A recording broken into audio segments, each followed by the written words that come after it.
Que Dieu vous bénisse. Amen. Voilà, nous sommes toujours dans la joie de venir dans la maison du Seigneur. Parce que c'est ici que nous écoutons la parole de Dieu. Amen. On est en semaine, en tout cas nous tendons vers la fin de la semaine. Et en semaine, je n'aime pas trop courir avec les prédications. Je crois qu'on va juste méditer quelques passages, mais sinon, les titres que j'ai en tête pour pouvoir développer, je crois que Dieu voulant, je vais les développer les dimanches. Amen. Donc, pour faire un peu vite, je vous demanderai de prendre vos Bibles, de vous lever. Si vous vous souvenez ou vous avez perdu des Bibles, nous allons lire d'abord l'écriture que nous avons lue la fois passée. Vous vous souvenez? C'était dans quel livre? Je sais que vous avez perdu ça de vue. C'était dans Hébreu. Hébreu, le chapitre 4.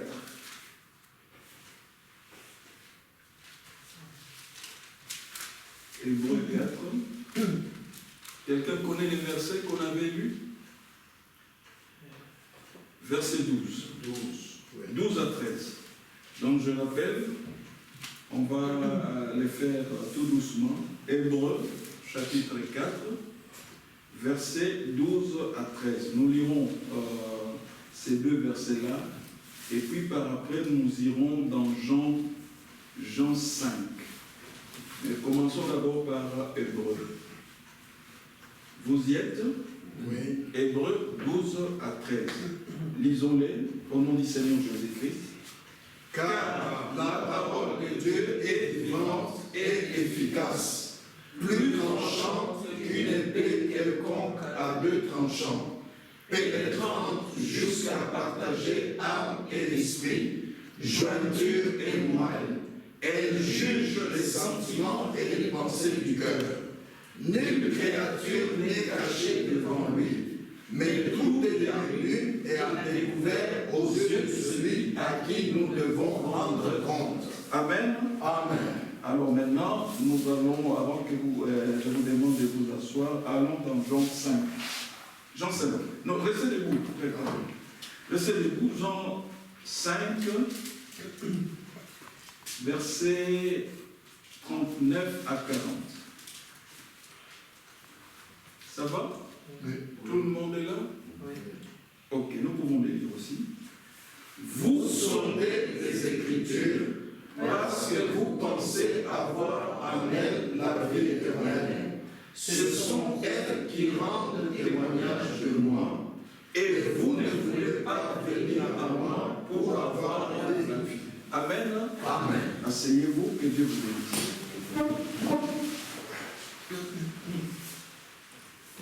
La fois passée, en termes de prédication, si j'avais donné un titre, c'était Jésus-Christ est le même hier, aujourd'hui, éternellement.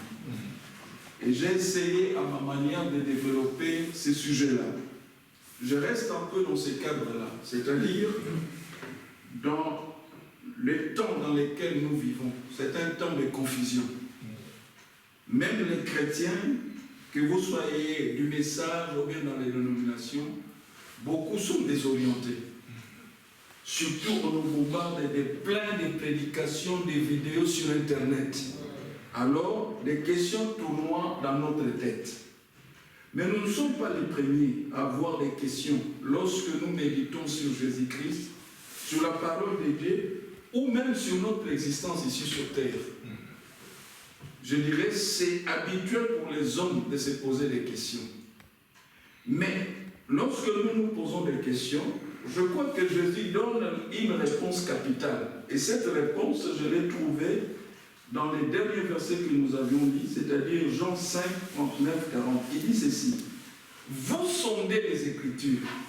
En d'autres termes, Jésus nous demande de sonder les Écritures. La fois passée, je disais, ce n'est pas suffisant de venir écouter les prédications. Je vais les démontrer.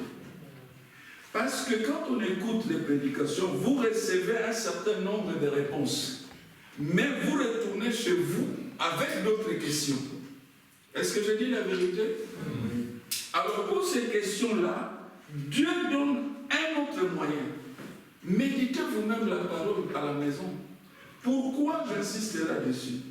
D'abord, je voulais prouver dans Jean 5, 39 à 40, Jésus dit, vous sondez les Écritures parce que vous pensez avoir en elles la vie éternelle. Donc c'est comme nous l'avons chanté ici. Nous voulons aller au ciel, nous voulons avoir la vie éternelle. Jésus dit, sondez les Écritures. Faites-les. Je sais que nous tous, nous sommes pris par des tas de choses. Nos journées sont vraiment des journées remplies. Mais même le soir, j'ai observé ma femme, elle fait cet exercice. Elle est tout le temps en train de travailler devant son ordinateur. Mais les soirs, elle prend un petit temps. Elle se retire, elle va dans la chambre et commence à lire la Bible. Elle a constaté que si elle ne faisait pas ça, c'est comme moi. Nous sommes prédicateurs avec Frère Kanda. Mais si tu ne lis pas la Bible, non, tu seras déconnecté de Jésus-Christ. Alléluia. Amen. Donc faites-les. Pas pour nous faire plaisir, mais votre vie éternelle en dépend. Amen. C'est pourquoi Jésus dit, vous sondez les Écritures parce que vous pensez avoir en elles la vie éternelle. Il ajoute, ce sont elles qui rendent témoignage de moi. Pourquoi? Quand Jésus avait commencé son ministère, il faisait des miracles, ici, par là, etc. Et au fil des jours et des temps, il montait les niveaux. C'est-à-dire, il a commencé à faire des choses qui dépassent tout entendement. Quelles sont ces choses-là? Les choses qu'il faisait, Jésus était capable de dénoncer les pensées des gens. C'est-à-dire, il vous regarde, comme je disais, je vais reprendre l'exemple que j'avais pris sur la sœur Sarah. Si Jésus était ici, il va regarder la sœur Sarah, il va dire, sœur, ton mari, la sœur Sarah n'est pas encore mariée. Donc Jésus va dire, ton mari va s'appeler tel. Il habite à tel endroit. Il exerce tel métier. Quand il dit ça, même si la sœur n'est pas mariée, ça va se réaliser tel quel. Alors quand il faisait cela, les pharisiens qui ne comprenaient pas Frère Kanda, comment il les faisait? C'est-à-dire, jamais depuis l'existence du monde, jamais on a vu un homme lire ou capter les pensées des gens. Et la raison pour laquelle ils étaient étonnés et ils n'ont pas su comprendre comment Jésus pouvait faire cela, c'est parce qu'ils ne sondaient pas les Écritures. Leur erreur, c'est la même erreur que nous commettons aujourd'hui. On nous bombarde des tas de prédications, donc des tas de doctrines. Mais nous-mêmes, nous ne faisons pas l'effort de sonder les Écritures. Normalement, si les pharisiens, comme Jésus les demandait, vous sondez les Écritures, si les pharisiens avaient sondé les Écritures, ils ne seraient pas étonnés par ces choses-là. Parce que celui qui lisait les pensées des gens, c'était Dieu lui-même. Qui a créé le cerveau? C'est Dieu. Qui entre, qui habite dans nos cœurs? C'est Dieu. Alors s'il habite dans nos cœurs, s'il a créé le cerveau, donc il peut en prendre le contrôle. Est-ce que c'est la vérité? C'est ça. Bon, maintenant, pourquoi les pharisiens et les autres se sont fourvoyés? C'est parce qu'ils ont oublié toutes les prophéties qui avaient été faites, notamment par Ésaïe. C'est pas seulement Ésaïe. Lorsque l'ange était envoyé chez Marie, l'ange a dit, l'enfant qui va naître, vous l'appellerez Emmanuel. Ce qui signifie Dieu vivant parmi nous. Bon, mes frères et sœurs, quand on vous dit ça, admettons que dans cette assemblée, on nous dit, il y a parmi vous quelqu'un qui est le Dieu vivant, c'est-à-dire le Dieu du ciel. Il est là parmi vous. Donc si ce Dieu du ciel commence à faire des choses, nous ne serons pas étonnés. Parce que nous connaissons qu'il est Dieu. Mais écoutez l'erreur des pharisiens. On va les voir cette erreur dans Matthieu 12.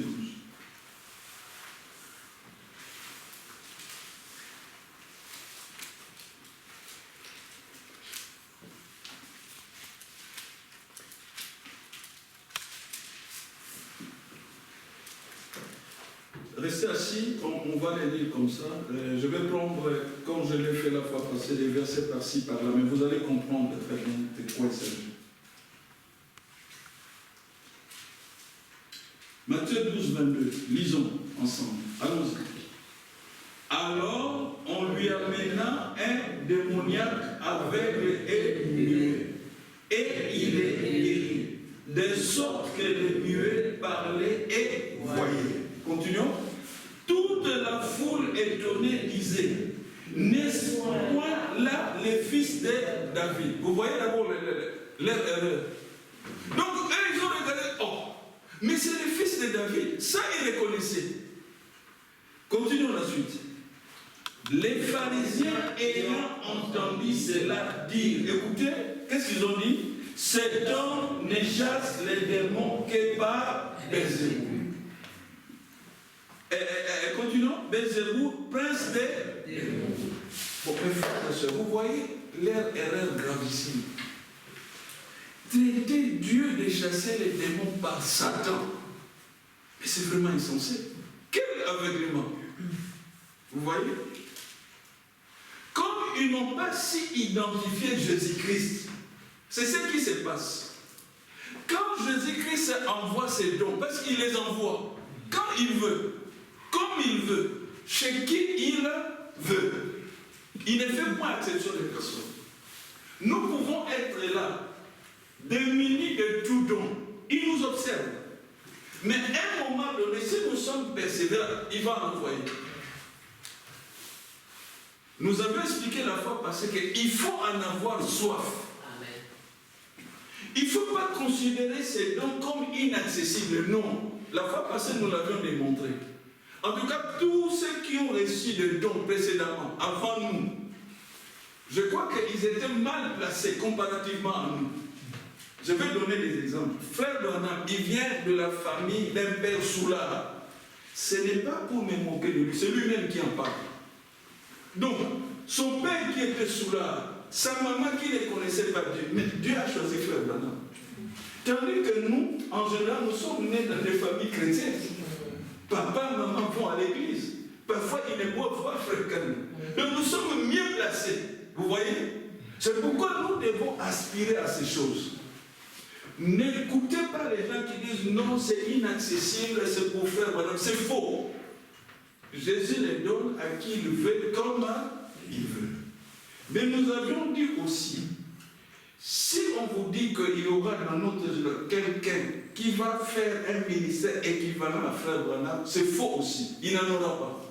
Chaque serviteur de Dieu est spécifique.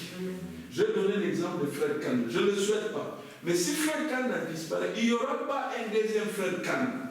Mais ce que Dieu peut faire, il peut prendre l'esprit qui travaille dans Frère Khan, il peut les ramener parmi nous. Alléluia. Amen. Ça, il peut faire. Mais avoir quelqu'un qui va marcher, c'est coiffé, avoir la taille de Frère, non, c'est fini. Chaque être est spécifique. Alléluia. Amen. Donc, les ministères équivalents à Frère Branham, il n'y en aura plus.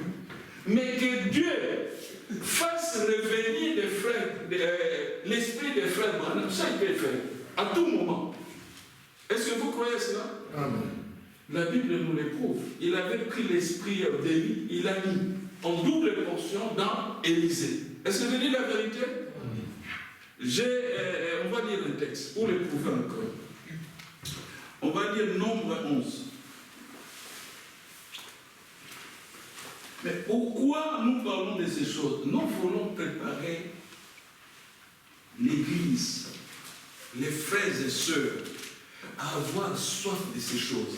Amen. Pour que Dieu nous les donne.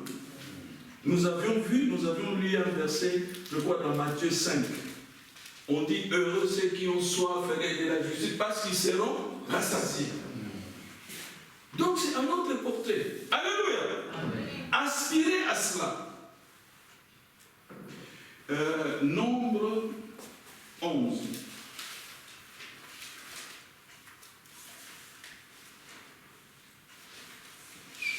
Nombre 11.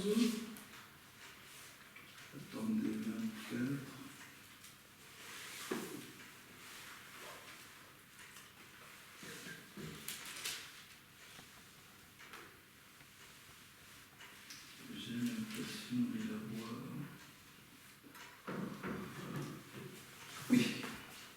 Nombre 11, 23. Vous y êtes? Alors, lisons-les calmement. Allons-y. L'Éternel répondit à Moïse. La main de l'Éternel serait-elle trop courte? Tu verras maintenant si ce que je t'ai dit arrivera ou non. Moïse sortit et rapporta au peuple les paroles de l'Éternel. Continuons.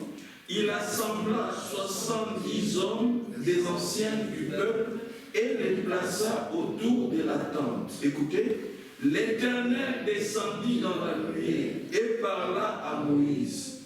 Il prit quoi? De l'esprit qui était sur lui. Qui a pris ça? L'Éternel. Quel esprit? Sur Moïse. L'esprit qui était sur Moïse. Celui qui donne cet esprit. Donc il peut prendre l'esprit des frères Branham, nous le ramener ici. Ne soyez pas étonnés. Et ce n'est pas étrange.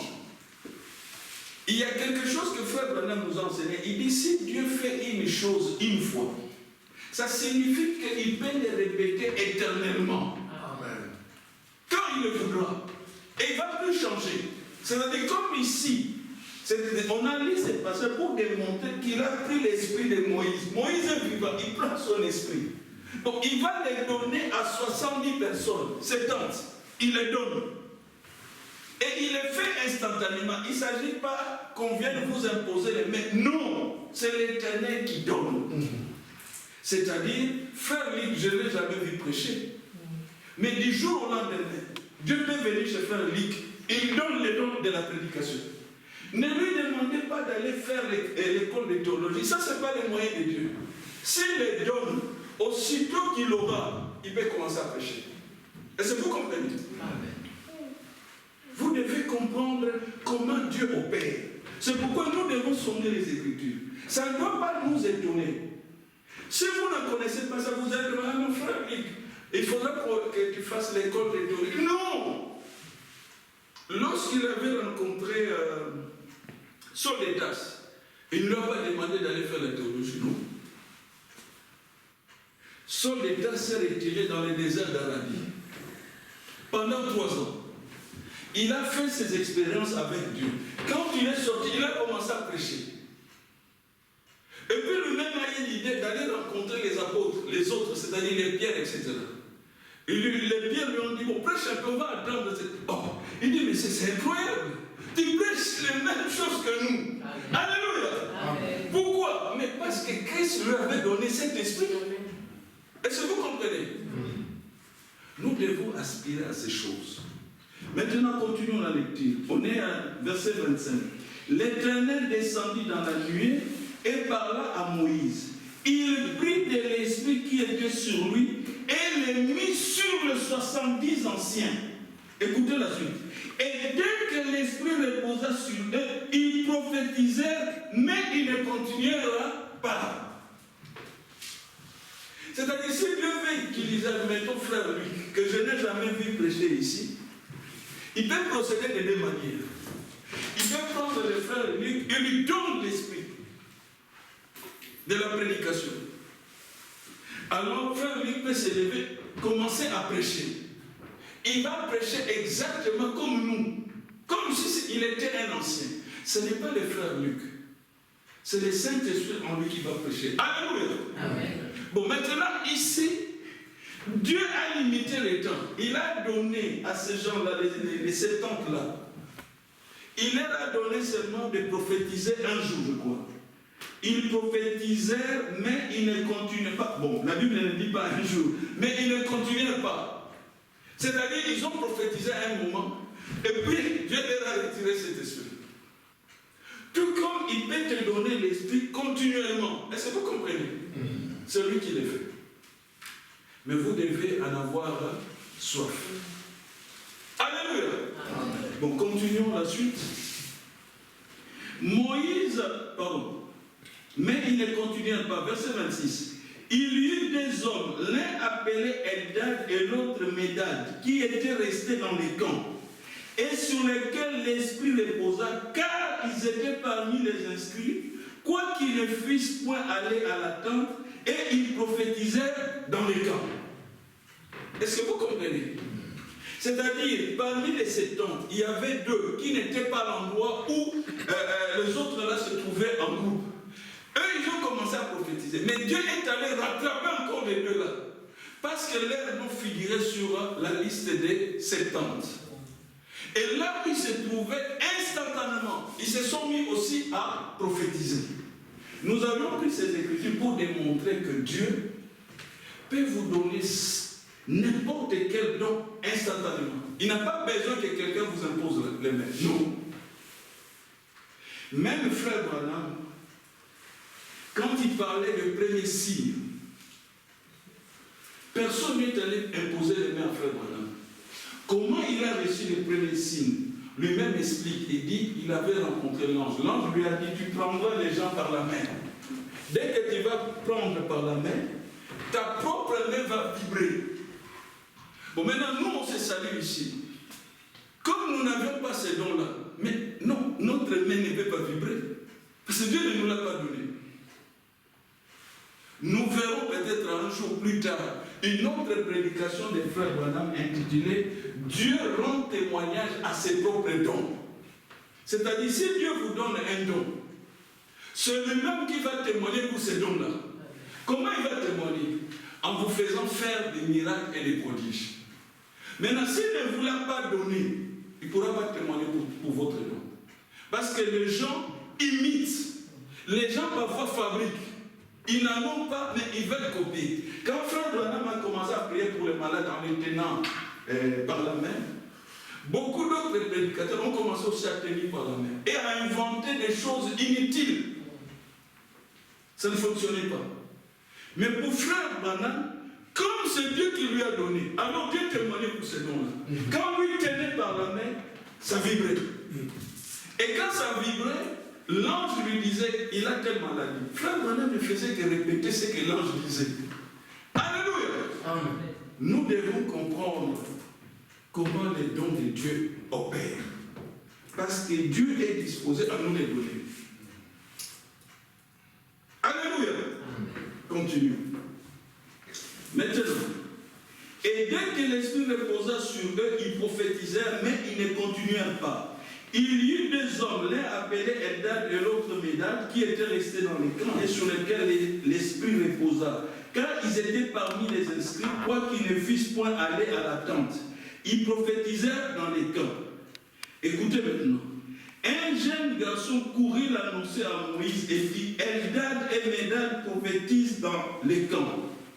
Et Josué, fils de Nun, serviteur de Moïse, depuis sa jeunesse, prit la parole et dit, Moïse, mon Seigneur, empêche-les. Moïse lui répondit, es-tu jaloux pour moi?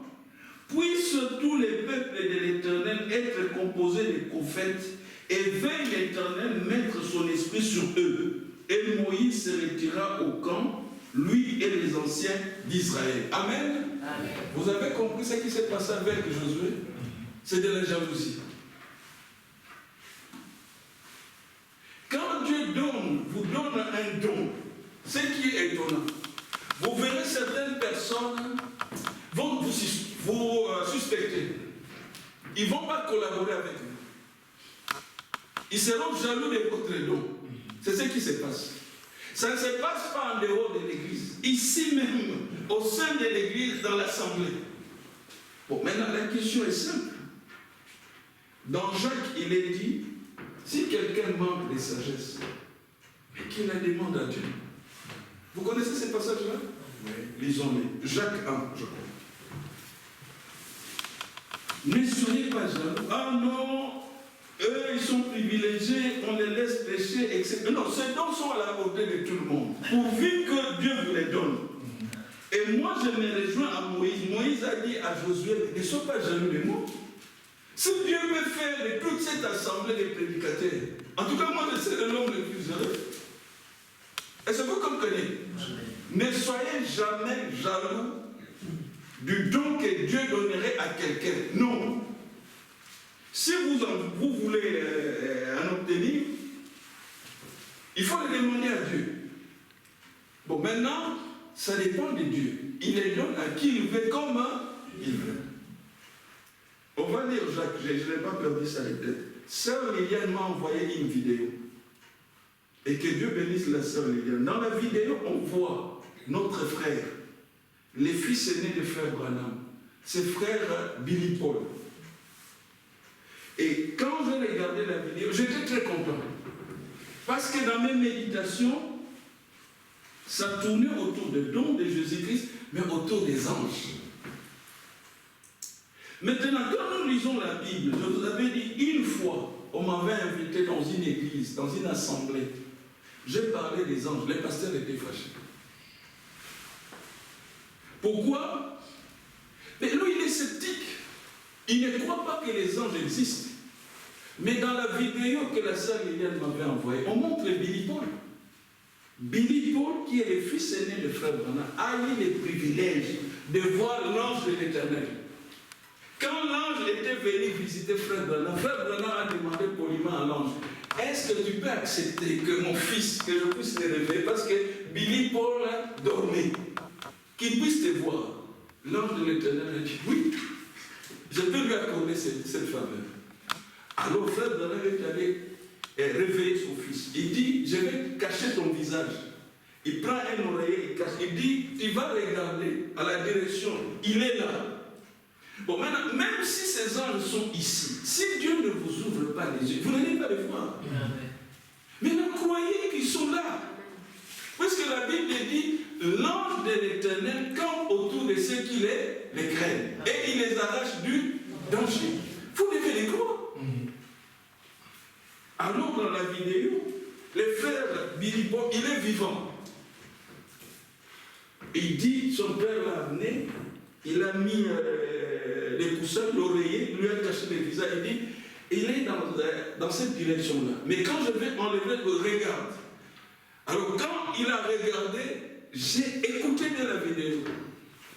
Frère Billy Paul dit, je regardais, je l'ai vu. C'était un homme. Il dit, alors moi j'imaginais qu'il doit avoir des ailes. Je dis la vérité? Oui. Sœur Viviane, je crois que tu as bien suivi cette vidéo.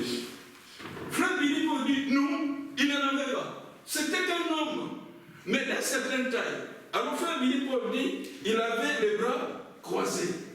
Vous voyez? Il était là. Donc lui, il l'a vu. C'est pourquoi je disais, croyez toujours à ce que dit là la Bible. Parce que si vous ne croyez pas, au jour du jugement, mais vous serez confondus parce que quand Dieu va appeler, Billy Paul vient ici. Alors dites-le, qu'est-ce que tu avais vu dans cette chambre-là? Il dira, j'ai vu l'ange de l'Éternel. Et la Bible parle de l'ange de l'Éternel. L'ange de l'Éternel campe autour de ceux qui les craignent. Est-ce que vous comprenez? Ne croyez pas les scientifiques européens, ce sont des aveugles. Amen. J'étais très content. Voilà au moins dans notre temps quelqu'un qui l'a vu. Alors, un moment, l'ange avait disparu. Et dans la vidéo, quand frère Billy Paul en parle, mais il avait presque des larmes. Or, cette histoire-là s'est passée il y a des années. Mais l'image de l'ange l'a marqué. Et ça reste. Alléluia. Amen. Croyez toujours la vie. Vous voyez? Puisse Dieu nous donner ce genre de privilèges. Je vous assure, si vous voyez un ange, si Dieu vous ouvre les yeux de voir un ange, votre vie chrétienne change. Parce que vous allez tâter la réalité. Le jour où j'avais vu Jésus-Christ devant moi, ma vie chrétienne avait totalement changé. Frère Branham dit, en 40 ans de ministère, les 40 ans de ministère de Moïse furent balayés le jour où il avait vu le buisson ardent. Une histoire de 5 minutes, c'était suffisant. Ça a totalement changé la vie de Moïse. Ce qui nous démontre que la parole de Dieu, ce n'est pas seulement lire les Écritures, mais être chrétien, c'est faire des expériences avec Dieu. Amen. Il y a une certaine dimension à laquelle les chrétiens doivent accéder. Vous accéderez à cette dimension si vous priez beaucoup, si vous développez l'amour. Vous devez aimer tout le monde. Vous comprenez? Mais ces choses sont à notre portée. Maintenant, lisons Jacques. Vous allez dire de quoi est-ce qu'il parle? Je parle de Dieu dans son peuple. Je crois que c'était une prédication de frère Branham qui date, le titre c'est ça, Dieu dans son peuple, 27 février 1950. Dieu n'a jamais abandonné son peuple, il est toujours là. Jacques 1, verset 5, lisons-le tous ensemble, allons-y. Si quelqu'un d'entre vous manque de sagesse, qu'il la demande à Dieu, qui donne à tous simplement et sans reproche, et elle lui sera donnée. Vous voyez? Vous manquez la sagesse. Vous manquez le Saint-Esprit. Vous manquez un certain don. Vous voulez avoir les dons des discerneurs. Demandez à Dieu. Jacques nous les dit. Dieu vous les donnera gratuitement. Simplement, si quelqu'un d'entre vous manque de sagesse, qu'il la demande à Dieu. Vous faites des études, les études deviennent difficiles pour vous. Demandez l'intelligence à Dieu. C'est lui qui a créé le cerveau. Il peut même vous donner les questions d'examen. Il a des contrôles du tout. Est-ce que vous comprenez? Amen. Ah non, on ne m'aime pas dans ma famille, on ne m'aime pas, je suis pauvre. Mais demandez des richesses à Dieu. Il attend à ce que nous lui demandons. Le problème, c'est que parfois nous nous demandons mal. Et je vais les démontrer. Comment nous demandons mal? Frère Branham donne un exemple. Il dit ceci. Lorsque nous disons que la parole de Dieu est infaillible, ce n'est pas pour autant, par exemple, quand vous aurez besoin d'argent ou vous aurez besoin de prier pour un malade, ce n'est pas automatique. Pourquoi ce n'est pas automatique? Mais Dieu a des exigences. Une de ces exigences, c'est la foi. Et la foi est tellement capitale pour Dieu que Jésus s'est posé la grande question. Quand le Fils de l'homme reviendra sur terre, trouvera-t-il la foi? Il n'a pas dit trouvera-t-il des prédicateurs? Non. Trouvera-t-il des pasteurs? Non. Trouvera-t-il des chrétiens? Non. Jésus était préoccupé par la foi. Quand il reviendra, est-ce qu'il trouvera encore la foi? Maintenant que la médecine est développée, maintenant que la fabrication des armes, certaines menacent, ils font des guerres, ils ont créé des machines qu'ils appellent Satan 1, Satan 2. En détenant cela, ils se croient très forts. Et ils sont devenus arrogants. Et ils comptent sur ça. Mais nous comptons sur la Bible. Pourquoi sur la Bible? Au commencement était la parole, et la parole était Dieu. Dieu est invincible. Mais l'histoire là de Poutine, Satan 1, Satan 2, on peut détruire ça.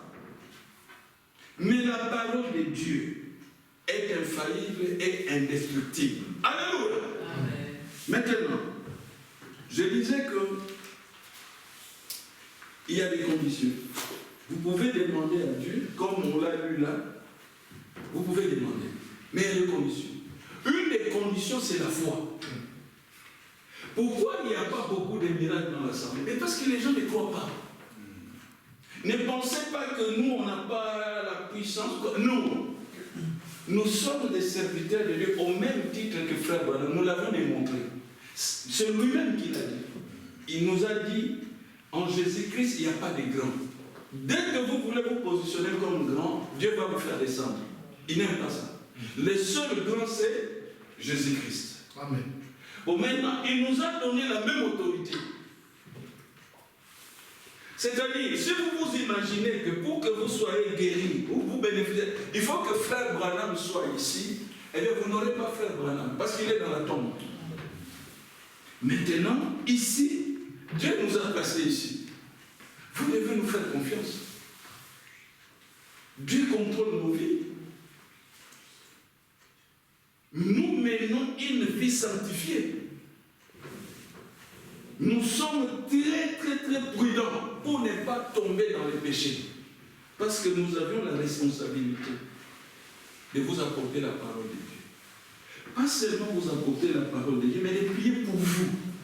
N'importe quel problème, amenez-les. On va utiliser le nom de Jésus-Christ. Bon, maintenant, pour que ça marche, Jésus doit regarder nos cœurs. Maintenant, vous allez voir l'erreur que commettent certains. Puisque Frère Branham cite dans sa prédication intitulée, attendez, je l'ai mis, voilà, une délivrance totale, prêchée le dimanche matin 12 juillet 1959 au Branham Tabernacle, il dit ceci, paragraphe 17. L'autre matin, nous parlions d'un jeune prédicateur que nous connaissons, qui avait l'habitude d'aller partout prier pour les malades et tout.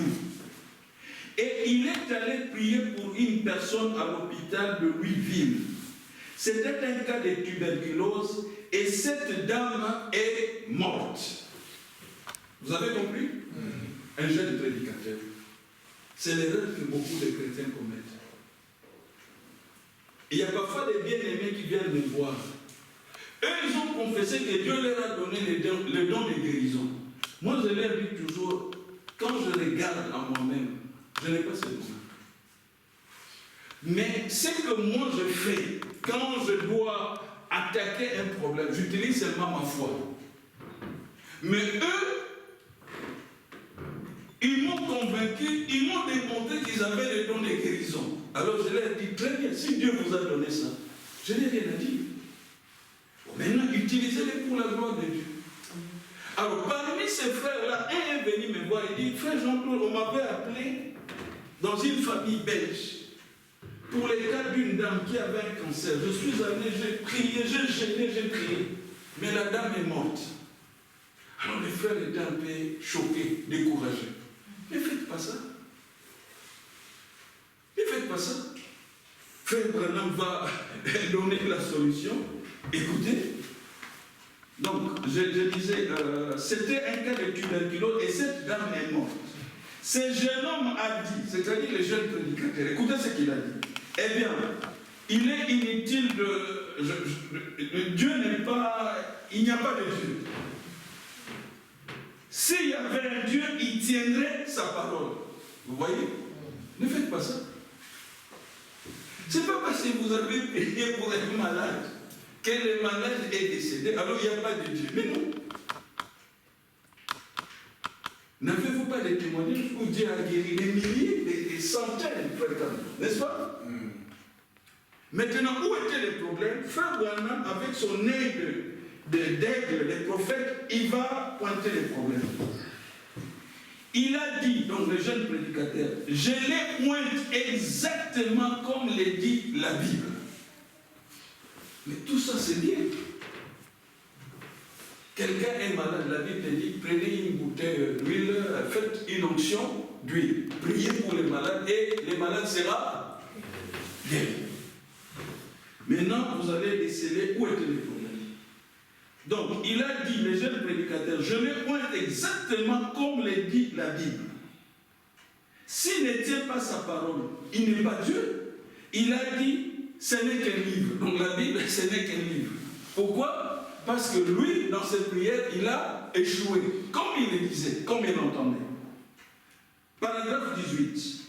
Bon, on serait porté à voir la chose comme ça, à moins de connaître Dieu. Ça, c'est Frère Branham qui parle. Maintenant, il va pointer les problèmes. Ça, c'est une partie des Écritures. Mais ce n'est pas toute l'Écriture. C'est sur la base de la foi de l'individu. Voyez? Oui. Donc, quand nous venons ici, nous nous préparons, nous sommes bien armés, nous avons la foi. La question est, quand vous venez nous écouter, vous avez des problèmes. Quand nous prions, est-ce que vous mettez foi en cela? C'est ça le problème. J'ai même fois témoigné ici. Quand je manque de l'argent, j'entre dans ma chambre, je prie. Ce n'est pas seulement l'argent. La maladie, et la solution vient. J'ai été sincère, je ne vous dis pas que ça vient instantanément. Non. Parfois, Dieu vous dit, attends. Parfois, il laisse passer une semaine. Parfois, il vous donne la réponse instantanément. Vous, vous avez seulement le devoir de prier et de croire. Aussitôt que vous avez terminé votre prière, croyez que vous avez reçu la chose. Et vous les verrez ça s'accomplir. Bon, maintenant, le délai d'attente, ça ne doit pas vous préoccuper. Non. Ça dépend de Dieu. Une chose est sûre, Dieu ne fait jamais les choses en retard. Il les fait toujours au moment convenable.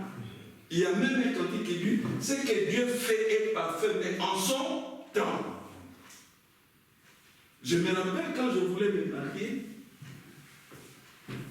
j'étais fiancé à une certaine soeur, je vous l'avais déjà raconté. Chemin faisant, et puis, elle m'a quitté. Il y a un frère du Kassai, il est allé chercher la pierre, une grosse pierre, il a amené l'argent, il a eu beaucoup d'argent. Et à l'époque, moi j'étais enseignant. La sœur m'a dit, bye bye, pas de fiançailles. Elle a suivi l'autre. Et j'étais triste. J'ai subi une déception. Certains même, si ils étaient à ma place, ah non, je ne veux plus aller prier. C'était les sœurs de l'Assemblée. Mais maintenant, quand je fais la rétrospective de tout cela, non. Je me suis marié à l'heure qu'il fallait. Et je ne regrette pas. Alléluia. Continuons avec cette histoire du jeune prédicateur. Bon, on serait porté à voir la chose comme ça, à moins de connaître Dieu. Ça, c'est une partie des Écritures, mais ce n'est pas toute l'Écriture. C'est sur la base de la foi de l'individu. Quand nous prions pour un malade, les malades doivent croire. Nous croyons, nous sommes toujours prêts. Mais est-ce que la personne pour qui nous prions y croit? Frère Branham lui-même a fait le constat. Il dit parfois les gens ont l'espérance, mais pas la foi. Si vous avez la foi, aussitôt que vous avez la foi, Dieu vous donne la chose. Est-ce que vous le croyez? Amen. Nous devons travailler notre foi. Demander mal, c'est ça. Vous demandez, mais vous ne croyez pas. Surtout les prédicateurs. Par exemple, vous allez constater, les pharisiens, ils priaient comme Jésus. Mais Jésus, quand il prie, aussitôt, il y a des résultats. Mais les pharisiens, quand ils prient, il n'y a rien qui se passe. Pourquoi? Mais ils ne croyaient pas la parole de Dieu. La parole, c'est Jésus-Christ. Alléluia. Amen. Maintenant, vous devez croire les choses que Jésus-Christ faisait ici dans la Bible. Il les fait même aujourd'hui. Parce qu'il est le même hier, aujourd'hui et éternellement. Ce n'est pas nous qui le faisons. Le problème, comme lui-même l'a dit, est-ce que quand il reviendra, trouvera-t-il encore la foi sur la terre? Ou bien la foi sera remplacée, comme je le dis parfois par l'humour, par des gadiadia, des macas, toutes ces histoires de Congolais, qui n'apportent rien. Nous devons utiliser la parole de Dieu. C'est de ça qu'il s'agit. Pourquoi je vous ai donné les titres de Dieu dans son peuple? Écoutez, si vous sondez les Écritures, Dieu a fait la promesse. À l'époque où Jésus était en Israël, Jésus travaillait au milieu du peuple d'Israël. Est-ce que je dis la vérité? C'est pourquoi l'ange a dit, le Dieu vivant parmi nous. Maintenant, à notre époque-ci, c'est le Dieu vivant en nous. Alléluia. Amen. C'est-à-dire Jésus-Christ, les choses que nous lisons dans la Bible, veut les opérer en nous. C'est nous qui devons les réaliser. En Israël, à l'époque des Pierre, etc., c'était parmi nous. Maintenant, c'est en nous. Il a dit, le monde ne me verra plus, mais vous, vous me verrez. Parce que je serai en vous. Alléluia. Amen. C'est ça le défi. Notre foi chrétienne doit se positionner par là. C'est ça Dieu dans son peuple. C'est ça Dieu au milieu de nous. Il veut faire la même chose. Pour le prouver, lisons Jean 14.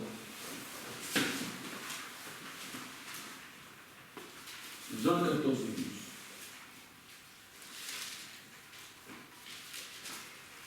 ce sont des choses que Dieu a préparées d'avance pour nous. Et nous devons les voir ici. Lisons-les tous ensemble. Jean 14, 12. Allons-y. En vérité, je vous l'ai dit. Celui qui croit en moi fera aussi les œuvres que je fais et il en fera de plus grandes. Je lisais, je n'ai pas noté les commentaires, mais Frère Branham disait ceci. Lorsqu'il donnait ces passages-là, les gens lui posaient la question, comment ça va se faire? Frère Branham répondait, mais je ne sais pas. Tout ce que je sais, c'est la parole de Dieu. Et il faut prendre Dieu au mot. La fois passée, nous avions dit, ne raisonnez pas sur la parole de Dieu. Même moi, je ne sais pas comment Jésus va le faire. Tout ce que je sais, ils disent ici, nous l'avions dit, en vérité, c'est-à-dire, c'est de manière infaillible. C'est un absolu. Je vous l'ai dit, celui qui croit en moi, il ne dit pas les pasteurs, il ne dit pas les prophètes, celui qui croit. Ça signifie que si tu crois en Jésus-Christ, les œuvres qu'il faisait, toi aussi tu vas les faire. Ce n'est pas uniquement les hommes, même les sœurs. Pourquoi? Parce que c'est Jésus-Christ en nous. Frère Branham prend une illustration, je l'ai pris la fois passée. Si on dit que le frère qui joue les synthétiseurs ici, le frère Frédéric, on dit que le frère Frédéric a reçu l'esprit d'un grand musicien qu'on appelait Beethoven. Quand il viendra ici jouer les synthés, il va jouer exactement comme un Beethoven. Quand Dieu avait pris l'esprit de Moïse, il l'a mis dans les 70